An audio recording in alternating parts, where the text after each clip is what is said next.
3 days had passed since the blood transfusion, and the changes in both Kyle and Lyra were becoming more obvious. Kyle could now understand Zephyrian technology just by looking at it, while Lyra had developed an understanding of human military. Tactics that amazed everyone on the ship. They sat together in the ship's conference room, working on plans to defend Earth. The crystal device from Lyra's ship was connected to the Endeavor's computers, showing detailed information about Krillian, ships and weapons on the main screen. "Look at this," Kyle said, pointing to a diagram of a Krillian warship. Through his connection with Lyra, he could understand the alien technology perfectly. Their shields work differently than ours. They protect against energy weapons, but they're weak against physical attacks. Lyra nodded, her purple eyes studying. "The human military reports on the other screen, and your human ships are fast and can change direction quickly. Krillian ships are powerful but slow to turn. We could use that against them." Captain Morrison watched them work together with amazement. It was like watching one person with two bodies, the way they finished each other's thoughts and built on each other's ideas. "Have you heard anything from your people?" The captain asked Lyra. Lyra's expression became sad. "I sent a message to the Zephyrian Council 3 days ago. They replied this morning." Kyle felt her disappointment through their mental connection before she even spoke. "They won't help," he said quietly. "They believe the Krillians will be satisfied with conquering Earth," Lyra explained. "They think if they stay neutral, the Krillians will leave Zephyrian worlds alone." Dr. Lisa Carter, who had been watching their vital signs during the planning session, looked up from her scanner. "They're wrong, aren't they?" "Completely wrong," Lyra replied. "The Krillians don't stop. Once they finish with Earth, they'll move on to the next target. And the Zephyrian worlds are rich in the crystals that power their technology." Kyle felt anger rising in his chest, and he wasn't sure if it was his own anger or Lyra's. Through their connection, their emotions were mixing together, creating feelings that were stronger than either of them had ever experienced alone. "We need to show them proof," Kyle said, "something that will make them understand the real threat." Lyra touched the crystal device, and new information appeared on the screen. "I have records of other worlds the Krillians have conquered. Peaceful planets, just like the Zephyrian colonies. The images that appeared were horrible. Cities destroyed, populations enslaved, entire ecosystems stripped bare to feed the Krillian war machine." Kyle felt sick looking at them, and through their connection, he felt Lyra's horror as well. "This is what happened to the Meridian system," Lyra said, her voice shaking with newly learned human anger. "The Meridians were peaceful, like my people. They thought the Krillians would leave them alone if they didn't fight back." Captain Morrison studied the images. "How long ago was this?" 2 years, Lyra replied. "The Krillians spent 1 year conquering the system and another year stripping it of resources. Now it's a dead system, and the Krillians have moved on to their next target." Kyle felt an idea forming in his mind, and through their connection, Lyra understood it immediately. "We need to show this to your people," Kyle said. "Not just the images, but the actual feeling of it." "What do you mean?" Lisa asked. Lyra's eyes lit up with understanding. "Zephyrians have limited telepathic abilities. We can share thoughts and feelings directly. If I could connect with the Council and let them feel what I'm feeling through my connection with Kyle ... they would understand the human perspective," Kyle finished. "They will feel the determination and the refusal to surrender." Captain Morrison looked thoughtful. "Can you contact them again?" "Yes," Lyra said, "but I'll need to use Zephyrian communication technology. The equipment on this ship won't work." Kyle felt her plan forming in his mind. "We need to go back to her ship," he said. "The communication array might still be working." Lisa checked her scanner. "Are you both strong enough for another trip over there?" Kyle and Lyra looked at each other, and both felt the same surge of energy. The blood transfusion had made them both stronger over the past few days. Kyle's human endurance was enhanced by Zephyrian biology, while Lyra's alien healing abilities were boosted by human determination. "We're ready," they said at the same time, then looked surprised at speaking in unison. An hour later, they were back on Lyra's damaged ship. The communication array was partially destroyed, but Kyle found that he could understand the Zephyrian technology well enough to help repair it. "This crystal here is cracked," Kyle said, pointing to a blue crystal that was flickering weakly. "But if we reroute the power through this pathway, ... Lyra was amazed at how easily Kyle understood her people's technology. "You're right. That should work." Working together, they managed to get the communication system running. Lyra sat down at the control panel and began the connection process. Kyle could feel her nervousness through their mental link.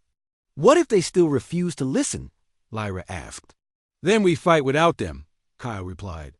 "But at least we'll know we tried." The communication system activated, and suddenly Kyle could feel multiple alien minds touching Lyra's consciousness. The Zephyrian Council was connecting telepathically across the vastness of space. Through his connection with Lyra, Kyle could sense the council members. They felt calm and logical, but also cold and distant.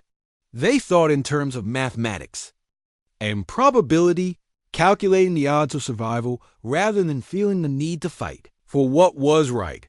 Lyra began sharing the images of destroyed worlds with the council. Kyle felt their shock as they saw what the Krillians had done to other peaceful civilizations.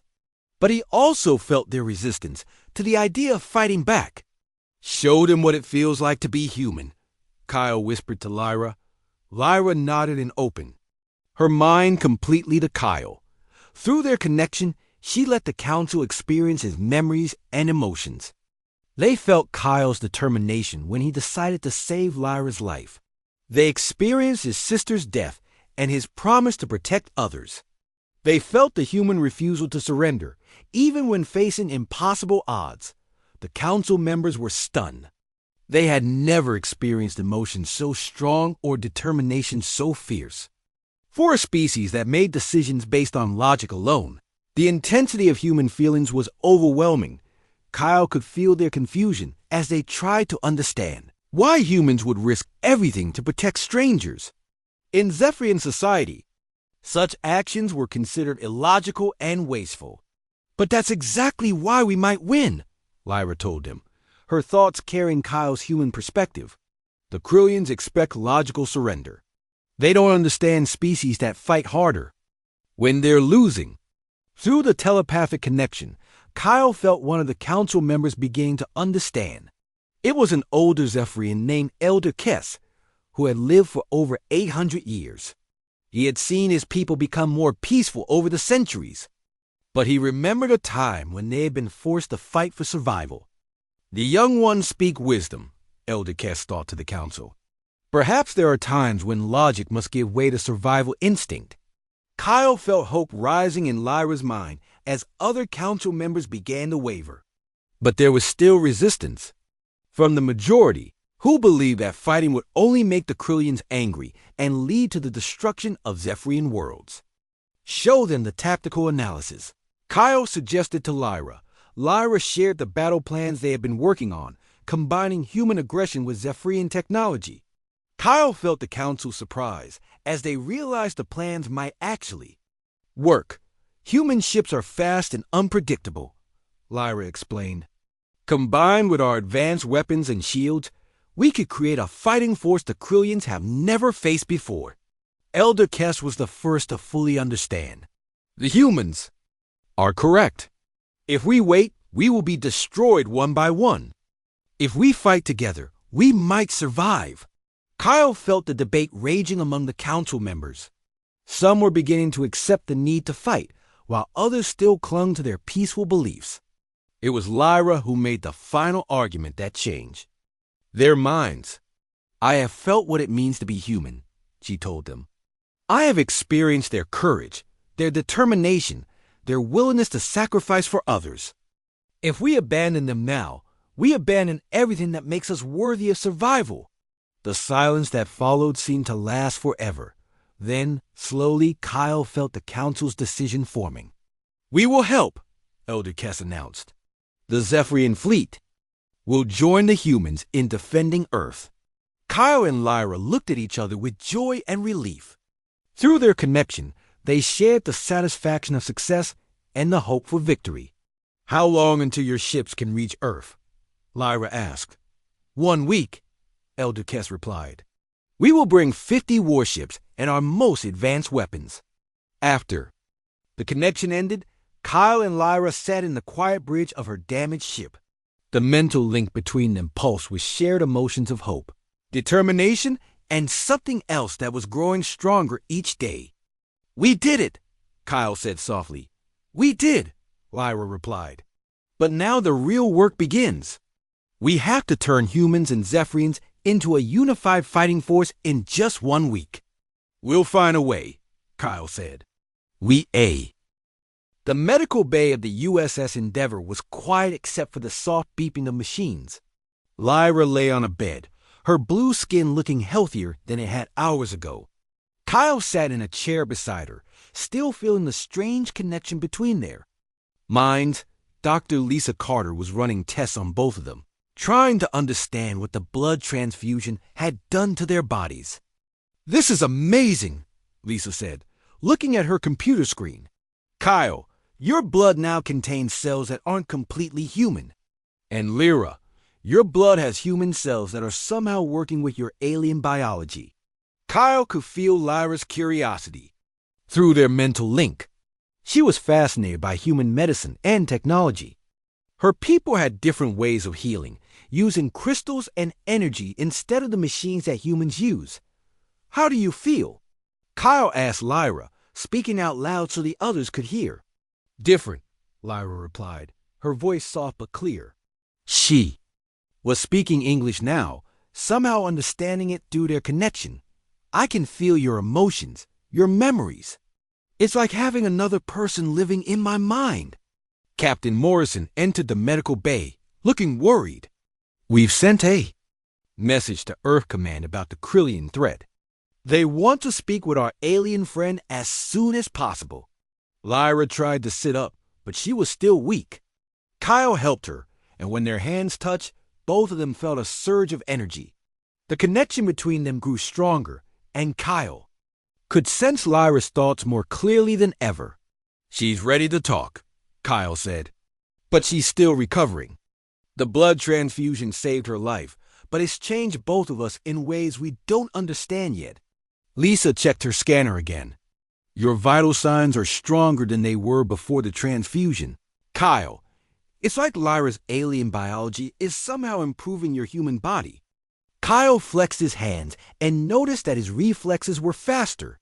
He could hear sounds more clearly, and his vision seemed sharper. But the most amazing change was in his mind.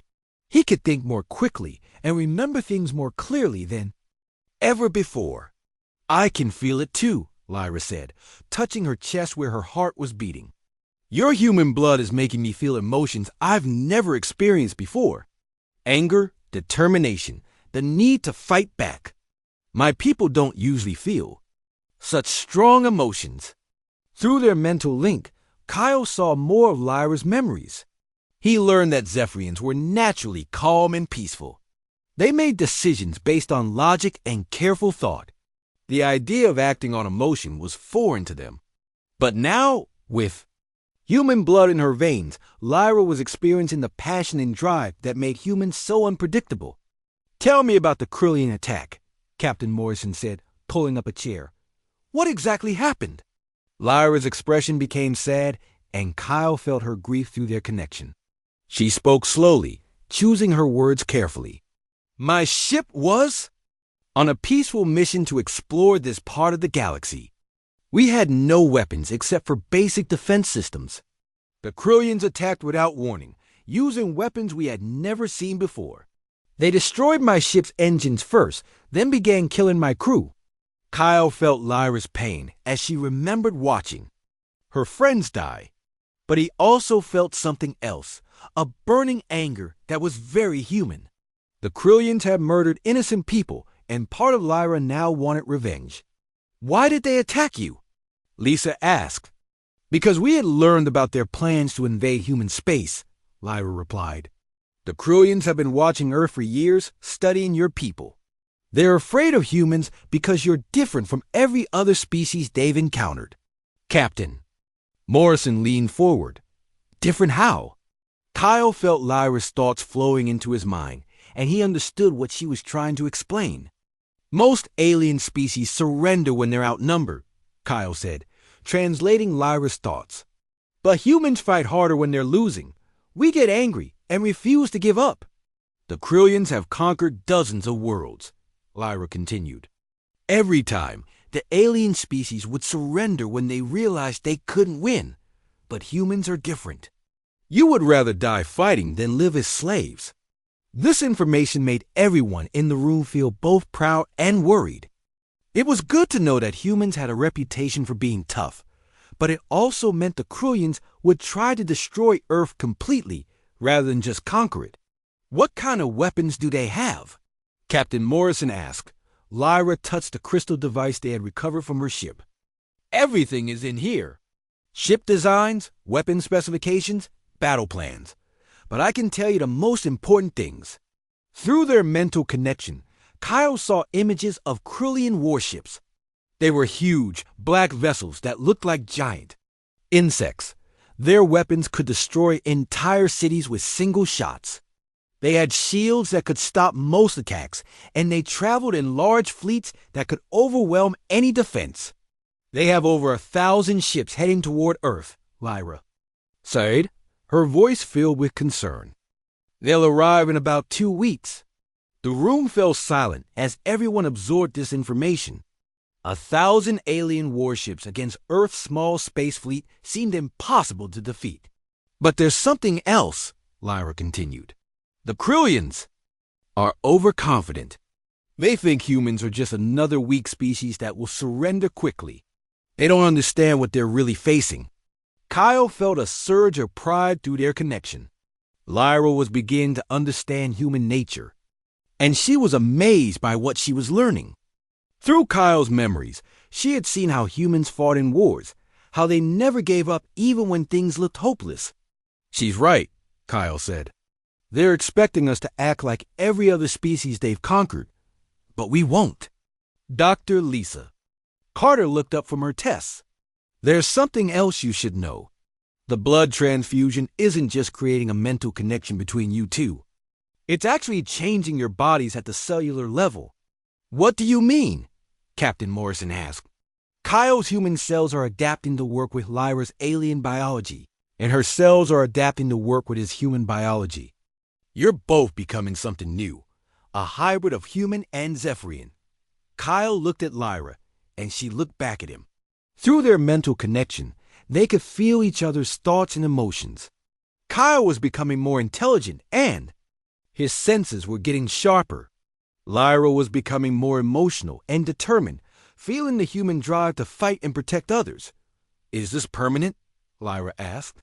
I don't know, Lisa replied honestly. This has never happened before. But right now, both of you are stronger than you were before the transfusion. Captain Morrison stood up.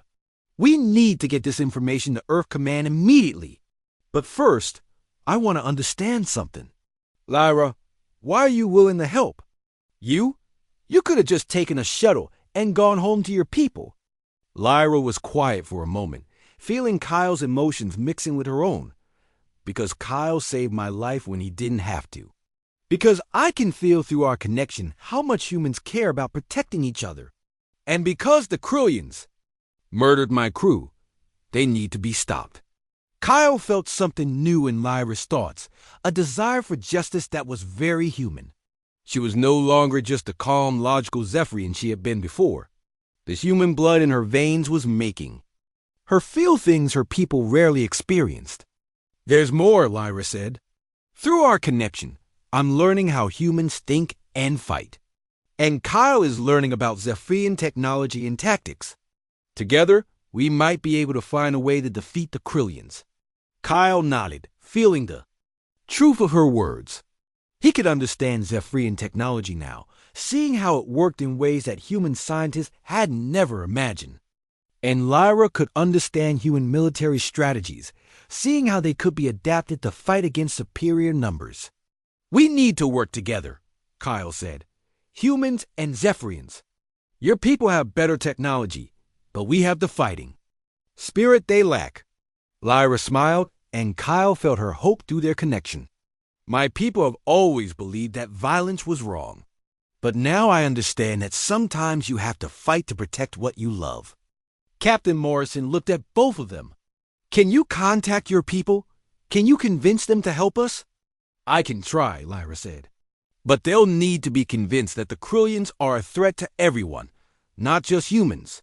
Kyle felt an idea forming in his mind, and he could sense that Lyra was having the same thought. What if we could show them what the Krillians really are? What if we could prove that they won't stop with Earth? Lyra's purple eyes lit up with understanding.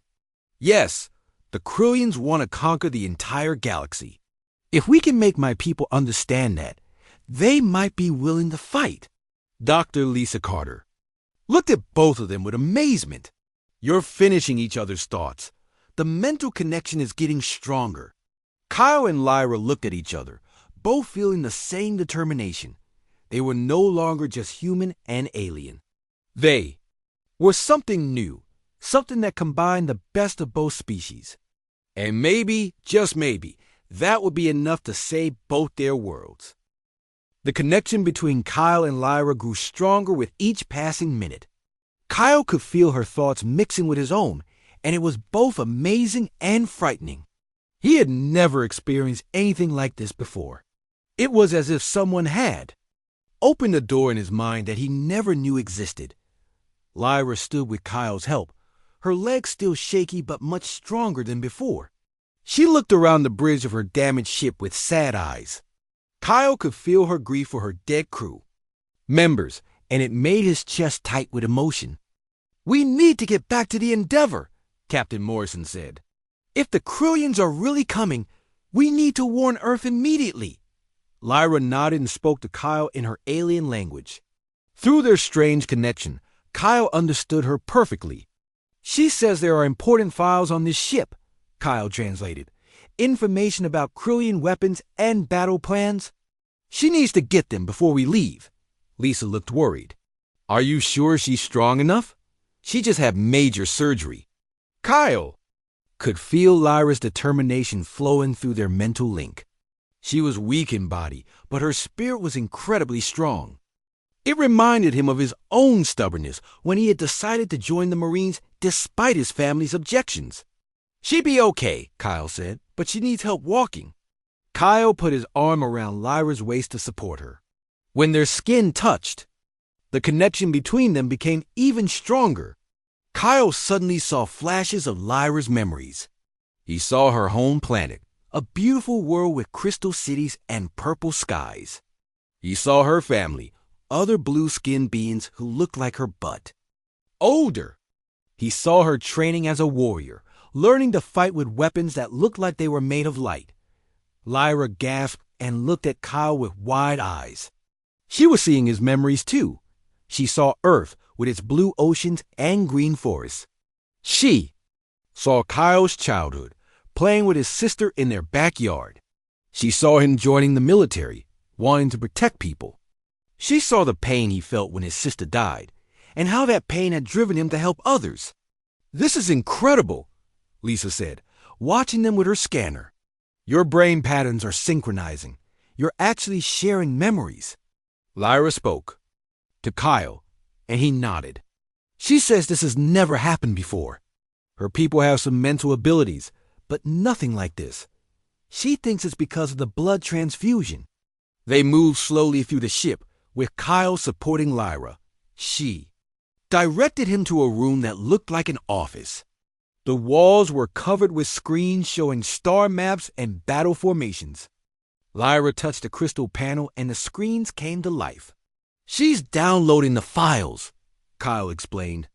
Information about Krillian ship designs, their weapons, and their battle strategies. Captain Morrison watched the alien technology with fascination. How long will this take? Lyra responded, and Kyle translated. About 10 minutes, but she says we need to hurry. The Krillians might send more ships to make sure she's dead. While they waited, Kyle learned more about Lyra through their mental connection. He discovered that she was considered young for her species, only about 200 years old. Her people lived much longer than humans, sometimes over 1,000 years. She had been a commander for 50 years, which made her very experienced. Despite her young age, Kyle also learned that Lyra's people, the Zephyrians, were known throughout the galaxy for their advanced technology and their peaceful nature. They rarely fought wars, preferring to solve problems through diplomacy. But the Krillians had attacked them without warning, destroying several Zephyrian colonies. Why do the Krillians want to attack Earth? Kyle asked Lyra directly, using the mental connection instead of speaking out loud.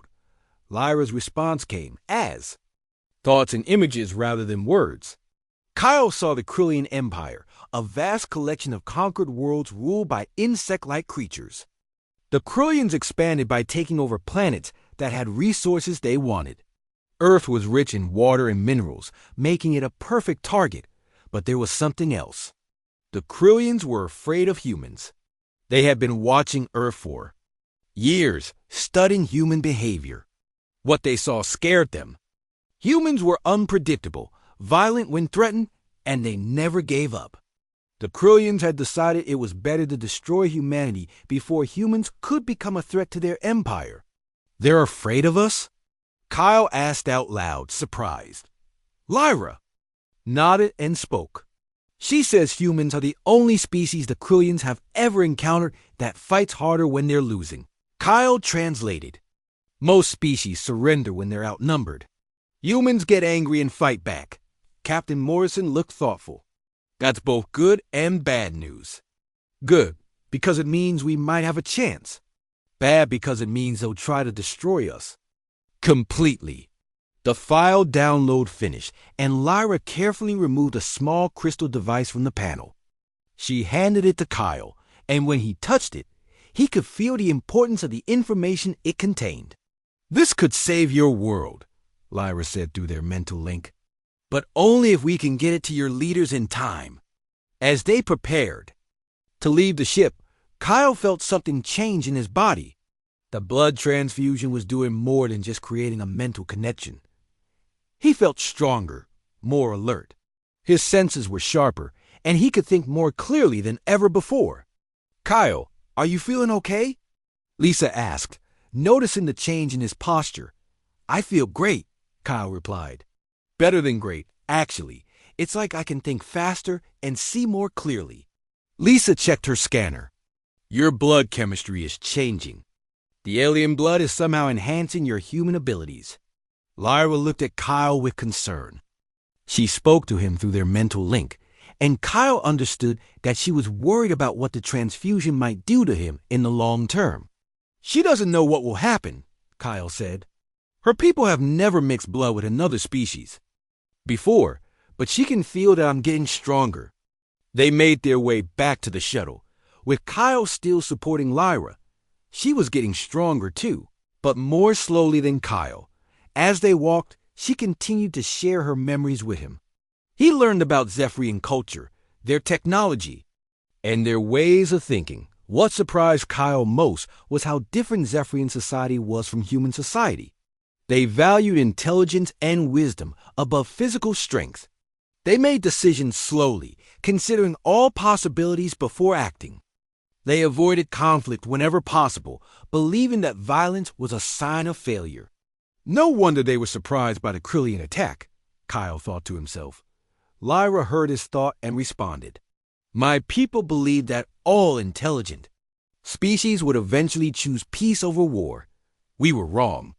When they reached the shuttle, Captain Morrison helped Kyle get Lyra seated.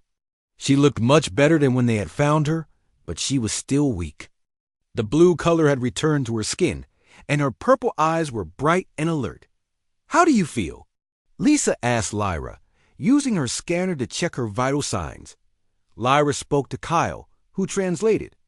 She says she feels different, stronger in some ways, but also more emotional. She's feeling things she's never felt before. What kind of things?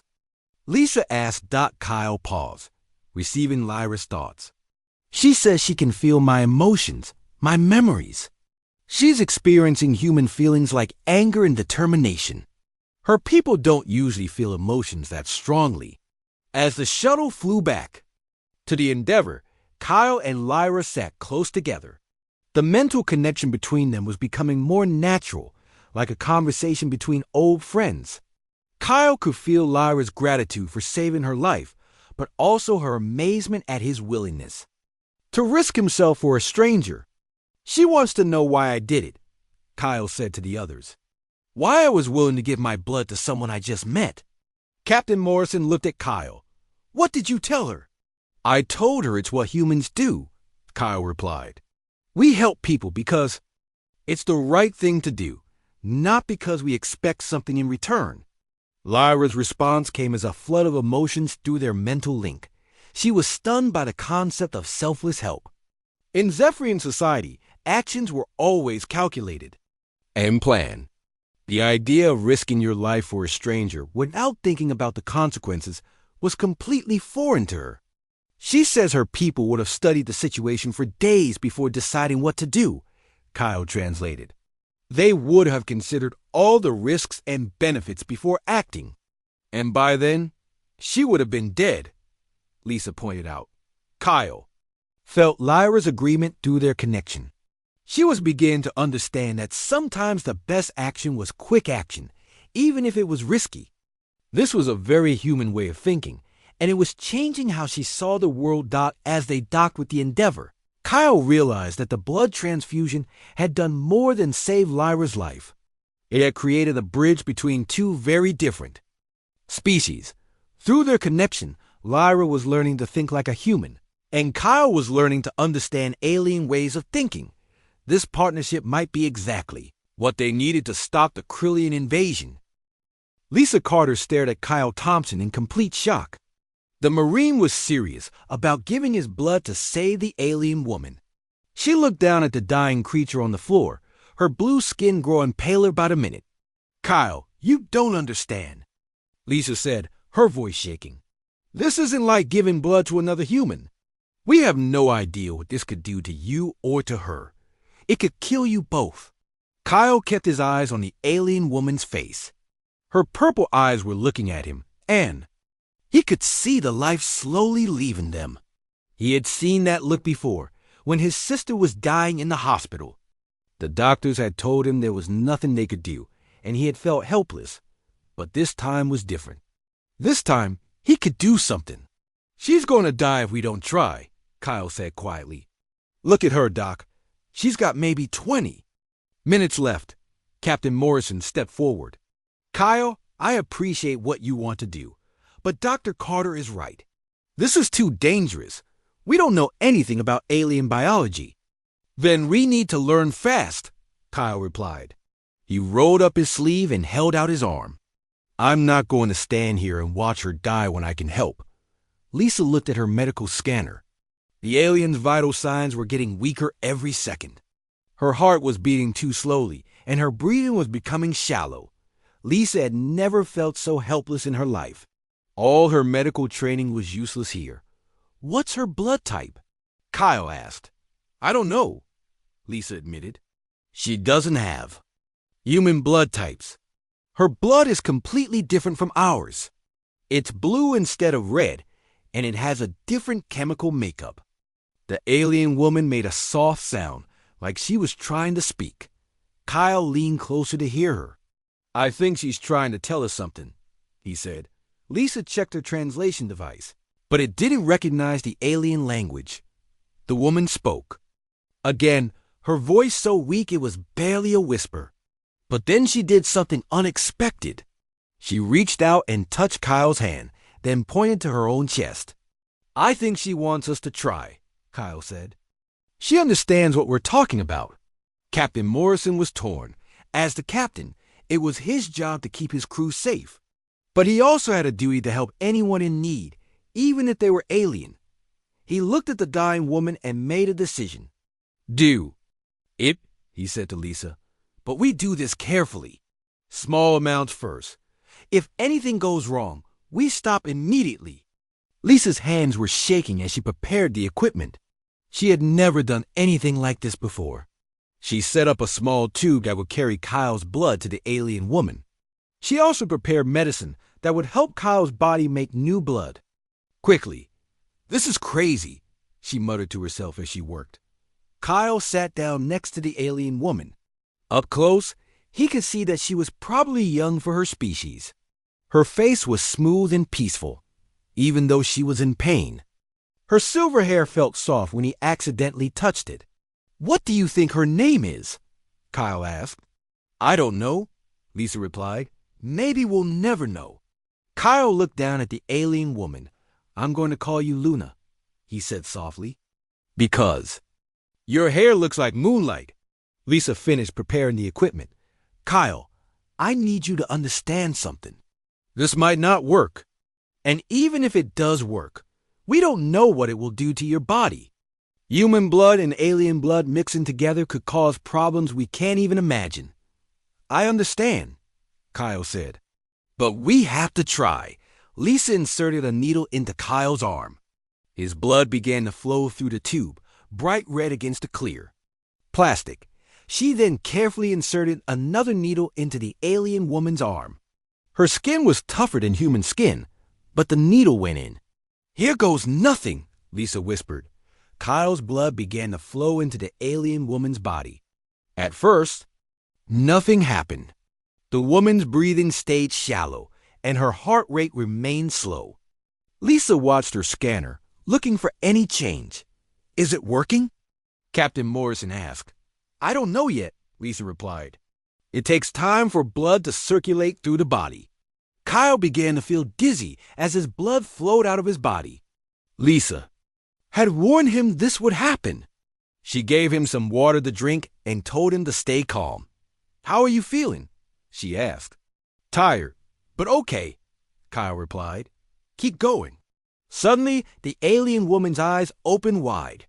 She looked directly at Kyle, and her purple eyes seemed to glow brighter. She made a sound that was almost like a gasp. "Something's happening," Lisa said, watching her scanner. "Her heart rate is increasing." The alien woman's breathing became stronger. The pale blue color of her skin began to return to a more normal shade. Her wounds were still bleeding, but not as much as before. "It's working," Captain Morrison said in amazement. But then something unexpected happened. The alien woman's body began to shake. Her eyes rolled back, and she made a sound of pain. "Stop the transfusion!" Lisa shouted but Kyle reached out and held the alien woman's hand. "Wait," he said. "Look at her face." The alien woman's eyes focused on Kyle again. She was no longer shaking, but her expression was strange. She looked confused and surprised, like she was experiencing something she had never felt before. "Her brain activity is increasing," Lisa said, reading her scanner. "Something is happening in her mind." Kyle felt a strange sensation, like someone was looking through his memories. It was not painful, but it was weird. He could feel the alien woman somehow connected to him through the blood transfusion. "I can feel her," Kyle said quietly. "It's like she's in my head." The alien woman's grip on Kyle's hand became stronger. She spoke again, but this time the words sounded different. They were still in her alien language, but somehow Kyle understood some of them. "She's saying thank you," Kyle said in surprise. "I don't know how, but I can understand her." Lisa checked her scanner again. "Both of your brain patterns are changing. The blood transfusion is creating some kind of neural link between you." The alien woman tried to sit up. Kyle helped her, and she looked at him with wonder in her purple eyes. She spoke again, and this time Kyle understood more of her words. "She says her name is Lyra," Kyle told the others. "She's a commander in something called the Zephyrian Alliance." Captain Morrison stepped forward. "Ask her what happened to her ship." Kyle somehow knew what the captain had said, even though he was still speaking English. The connection with Lyra was getting stronger. She responded, and Kyle translated. "She says they were attacked by ships from the Krillian Empire. Her crew is dead, and she was the only survivor. The Krillians are heading toward human space." This news made everyone worried. They had never heard of the Krillian Empire, but if they had attacked an advanced alien ship, They must be dangerous. Lyra tried to stand up, but she was still weak. Kyle helped her, and she leaned against him for support. She spoke again, and Kyle's face became serious. She says the Krillians are planning to attack Earth, Kyle said. She has information that could help us stop them, but she needs to get to our leaders. Lisa finished checking Lyra's vital signs. The transfusion worked, but she's still weak. She needs rest and proper medical care. Lyra looked at Kyle and spoke directly to him. Even though her words were in an alien language, Kyle understood them perfectly now. She wants to know why I saved her, Kyle said. She says her people would never risk their lives for a stranger. Kyle looked into Lyra's purple eyes. Tell her that's what makes us human. We help people because it's the right thing to do, even if we don't know them. Lyra's expression changed when Kyle said this. She looked at him with something like respect and maybe even admiration. She spoke again, and Kyle smiled. She says, she's beginning to understand why the Krillians are afraid of humans. The stars looked different out here. Captain Jake Morrison stood on the bridge of the USS Endeavour, watching the vast emptiness of space through the main window. They were at the edge of human territory, far from Earth and far from safety. The ship hummed quietly around him as his crew worked at their stations. Captain, we're picking up something strange, said Officer Danny Walsh from his position at the sensor station. His voice was tense. There's a ship out there, but it's not moving. Jake walked over to look at the readings. The screen showed a vessel about 2 miles away, drifting slowly through space. It was unlike anything he had seen before. The ship had smooth, curved lines and seemed to be made of some kind of silver metal that caught the starlight. Is it one of ours? Jake asked. No, sir, Danny replied. The design is completely unknown. Computer says it's not in any of our databases. Jake felt his heart beat faster. First contact with an alien species was something every space captain dreamed about and feared at the same time. He had trained for this moment, but now that it was here, he felt the weight of responsibility on his shoulders. Are there any life signs? Jake asked. Danny checked his instruments again. Yes, sir, but they're very weak. Whatever's on that ship, it's dying. Jake made his decision quickly. Prepare a rescue team. I want Dr. Lisa Carter and Marine Kyle Thompson ready to go in 10 minutes. We're going to board that ship. Lisa Carter was in the medical bay when the call came through. She was a skilled doctor who had joined the space service to help people, no matter where they came from. When she heard about the alien ship, she felt excited and nervous at the same time. She grabbed her medical bag and headed for the shuttle bay. Kyle Thompson was already there, checking his equipment. He was a Marine, trained to protect the ship and its crew. Kyle was not a big man, but he was strong and brave. He had short brown hair and kind eyes that showed he cared about people. When he saw Lisa arrive, he nodded to her. Ready for this, Doc? Kyle asked. As ready as I can be, Lisa replied. We don't know what we're going to find over there. Captain Morrison joined them in the shuttle bay. Listen up, he said to the small team. We're going to board an unknown alien vessel. Our sensors show one life form, and it's in bad shape. Our job is to help if we can, but safety comes first. If anything goes wrong, we get out of there fast. The shuttle ride to the alien ship was short but tense. Through the window, they could see the strange vessel getting larger as they approached. It was beautiful in a way, with patterns carved into its hull that seemed to flow like water. But there were also signs of damage. Scorch. Marks covered one side, and there was a hole in the hull that looked like it had been made by some kind of weapon.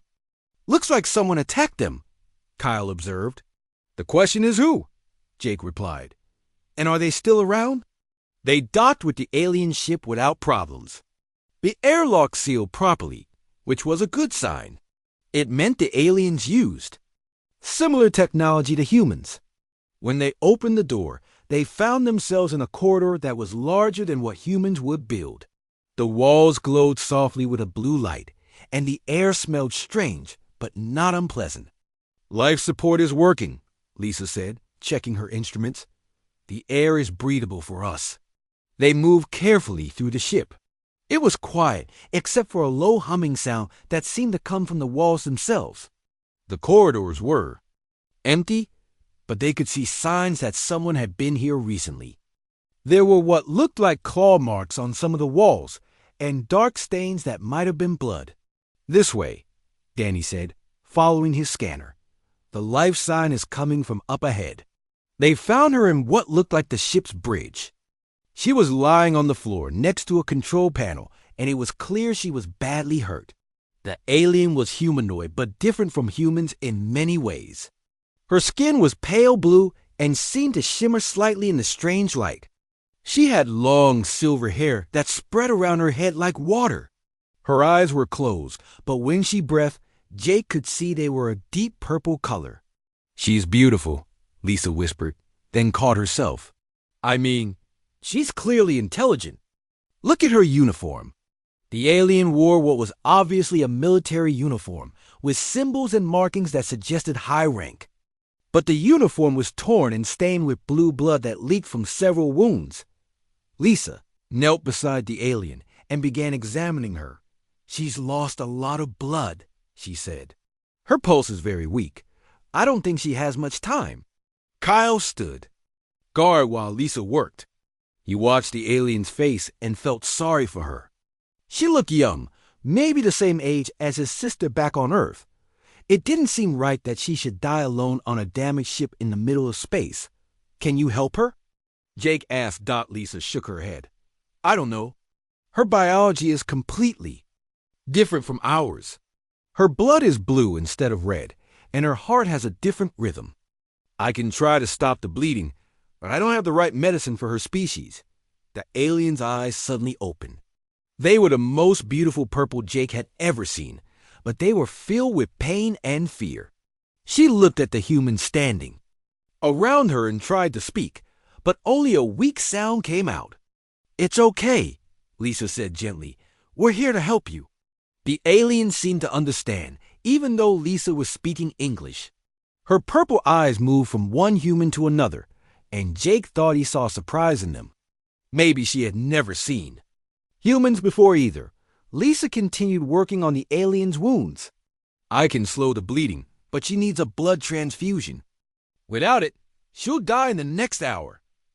"What kind of blood?" Jake asked. "That's the problem.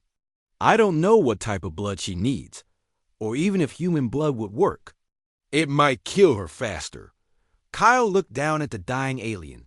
Something about her reminded him of his little sister, who had died in a car accident when Kyle was 18. He had not been there to help her, but he was here now. Maybe he could save this life, even if he couldn't save his sister. "What if we tried?" Kyle asked. "What if we gave her human blood?" Lisa looked shocked. "Kyle, that's incredibly dangerous. We don't know what it would do to her. It could kill her instantly." "But she's dying anyway," Kyle pointed out. "If we don't try something, she's going to die for sure." Jake looked at the alien woman. Her breathing was getting weaker, and her blue skin was turning pale. They were running out of time. "It's too risky," Lisa said. "We could be committing murder." Kyle knelt down beside the alien. Her purple eyes focused on him, and he thought he saw understanding there. Somehow, he felt like she knew what he was thinking. "Sometimes you have to take risks to save someone," Kyle said quietly. "That's what makes us human." The alien's hand moved slightly, and Kyle reached out to touch it. Her skin was cool but soft, and he could feel her pulse getting weaker. In that moment, he made his decision. "Do it," he said to Lisa. "Use my blood."